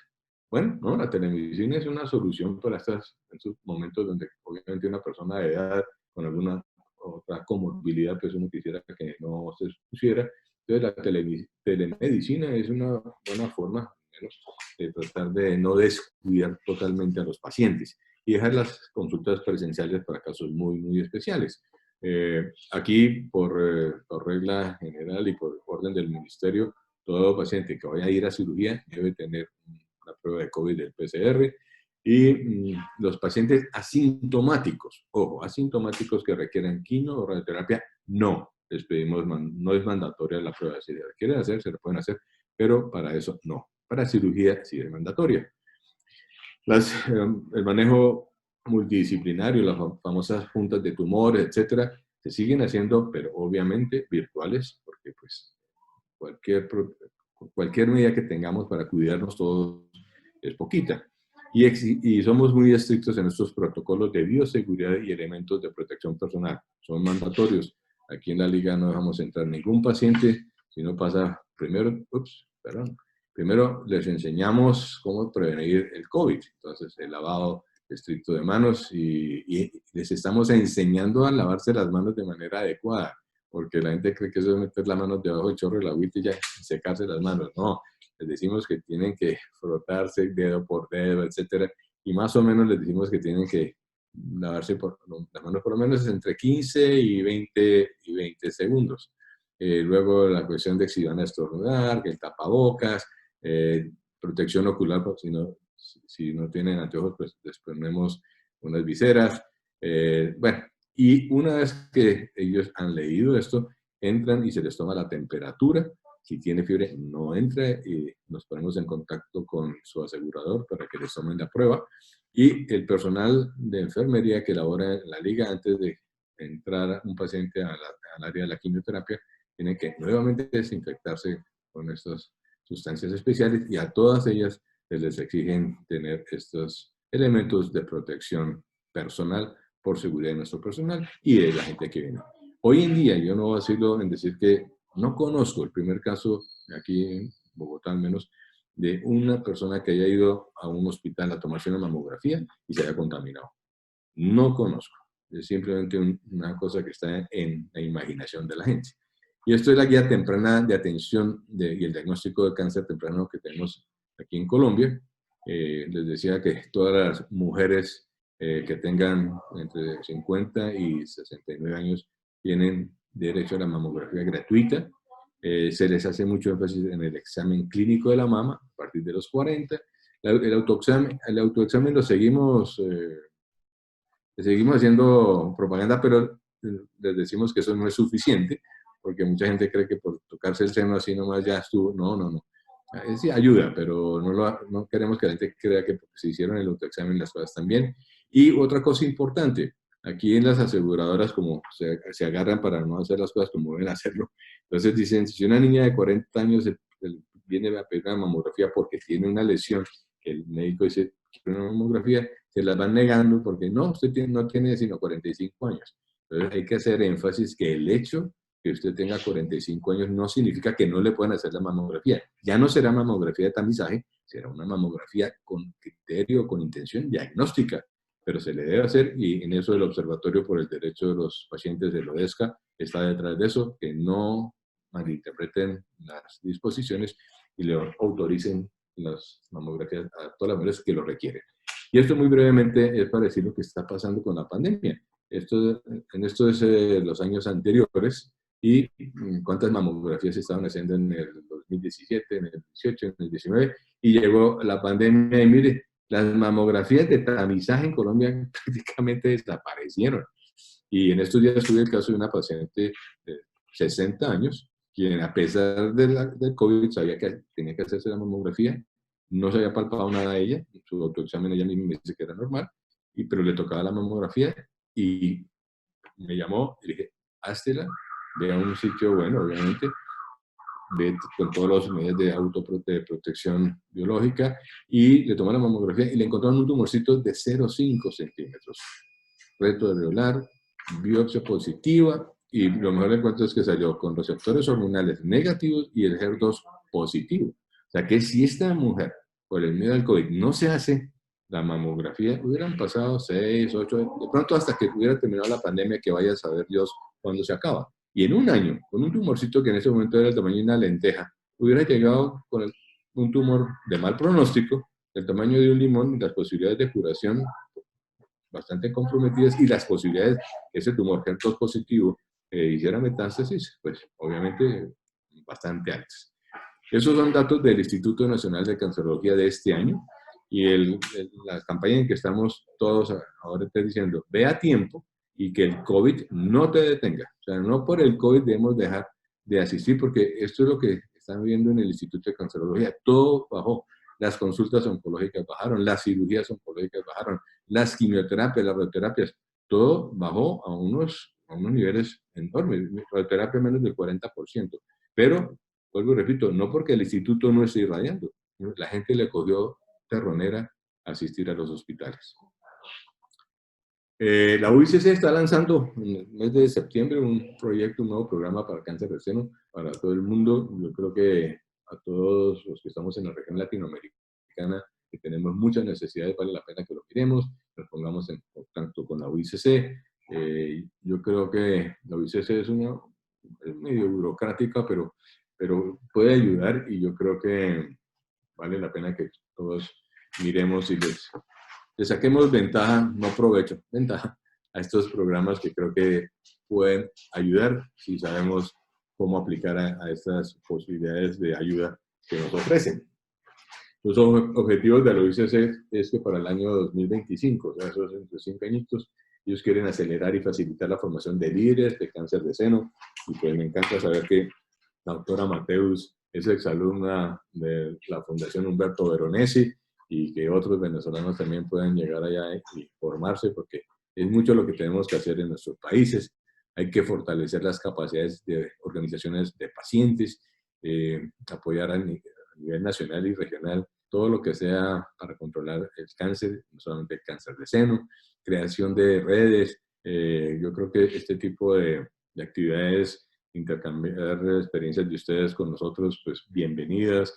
Y la Sociedad Anticancerosa, que es la hermana filosófica de la Liga Colombiana contra el Cáncer, y ahí hay una asociación que la llaman ALIC, que es la Asociación de Ligas Latinoamericanas. Creo que en este momento la sede la tiene Argentina, y yo creo que el llamado es para unirnos, porque entre unidos somos más. Y esto, traigo la foto de dos personajes, algunos de ustedes lo reconocerán. El de la izquierda es el expresidente del Uruguay, ha sido presidente del Uruguay 2 veces, el doctor Tabaré Vázquez, y a la derecha está el doctor Eduardo Casap, que fue presidente de la OICC hace unos años, y ellos pues se daban cuenta que también esto venía un tsunami con problemas, y reunieron una serie de expertos de Argentina, Uruguay, Chile, Perú, Brasil, Colombia, Honduras y México, para que cada país tratara de ver, analizar lo que estaba pasando con la pandemia, porque ven con mucha preocupación que todas estas demoras en el diagnóstico pueden producir al comienzo del próximo año un tsunami de casos de cáncer localmente avanzados, de pronto metastásicos, debido a esta situación. Y ellos quieren llamarles la atención a los gobiernos, porque lo que se nos viene puede ser complicado. No es lo mismo tratar un cáncer de seno en fases iniciales que un cáncer de seno en fases localmente avanzadas o tardías. Entonces, eso es un llamado a los gobiernos de la región para que miren, vayan preparándose, porque va a haber una situación completamente inesperada, pero lógica, de un aumento del diagnóstico de cáncer en estadios avanzados, con las consecuente impacto sanitario y económico.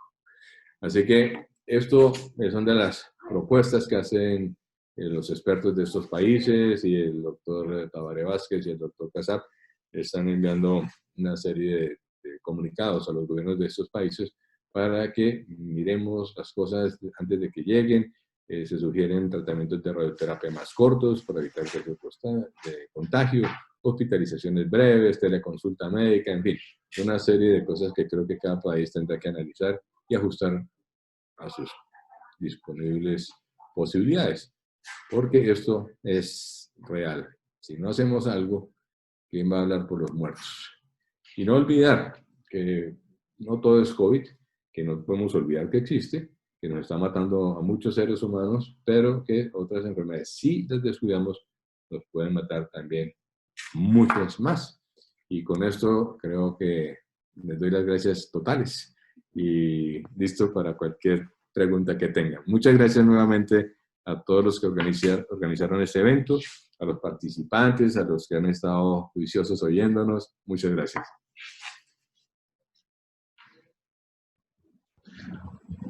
Gracias, doctor Carlos. Le reitero nuevamente el agradecimiento por su participación. Muy claro, muy conciso y muy preciso en estas recomendaciones.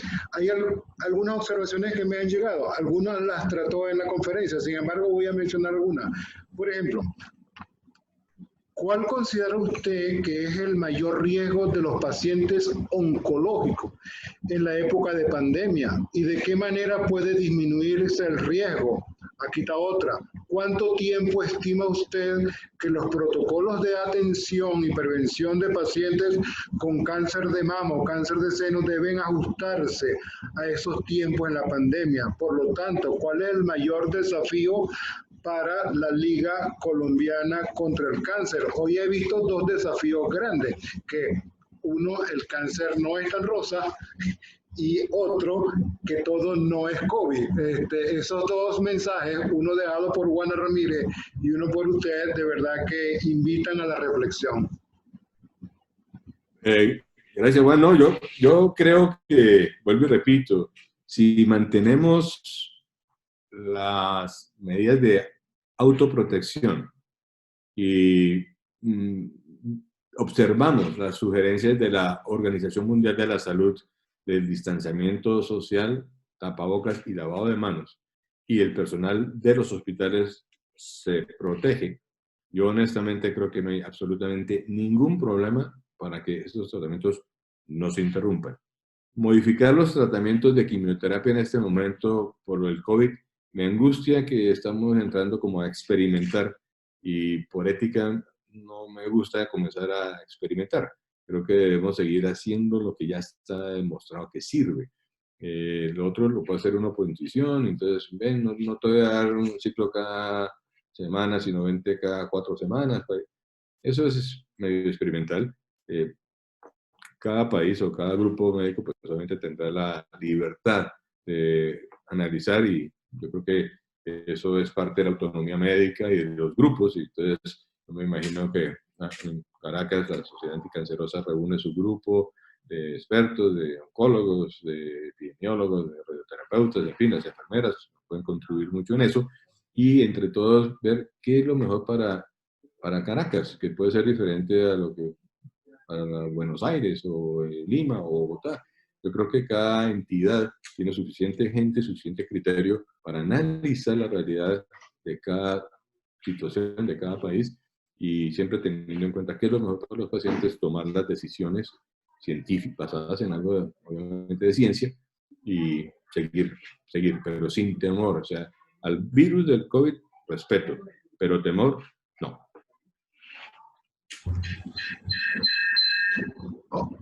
Ya, para cerrar, doctor, ¿de qué manera la Liga Colombiana contra el Cáncer ha estado acompañando a los pacientes oncológicos? Y también hay otra que algunas cosas ya usted la mencionó.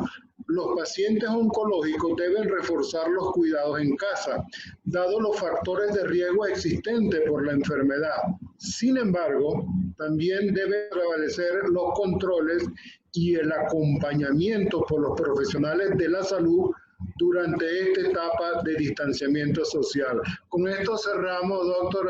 Me gustaría que hiciera un par de comentarios, si los cree pertinentes, y también darle las gracias a todos los que se han conectado a nivel nacional y fuera de nuestra frontera.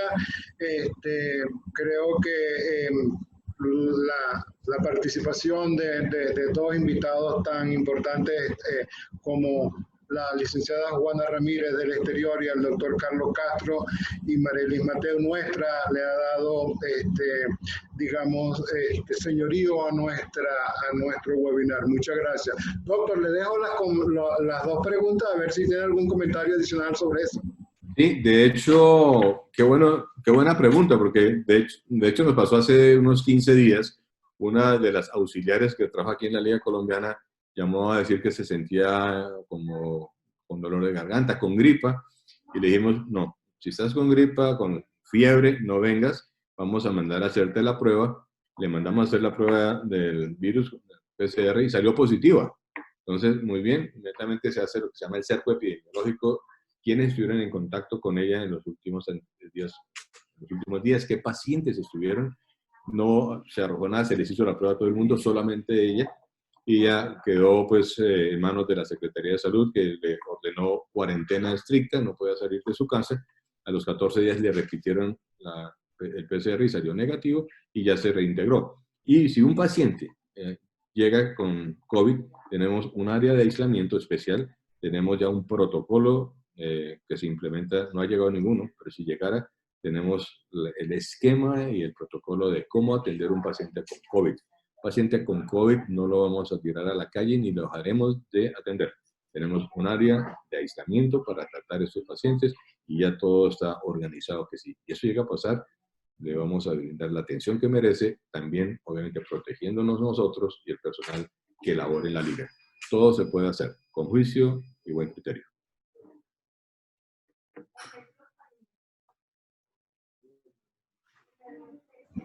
Finalmente, muchas gracias a todos por la participación, a nuestros invitados internacionales, a la doctora Mateo, a todos los que se han conectado. Quiero también significar y agradecer a FC Pharma por su gentileza, a JP Eventos, Producciones y Eventos, que nos dio apoyo también en este seminario web. Reciban de la Sociedad Anticancerosa de Venezuela, de nuestro país, nuestro más cordial saludo, nuestro más cordial y fraterno saludo. Felicidad a todos.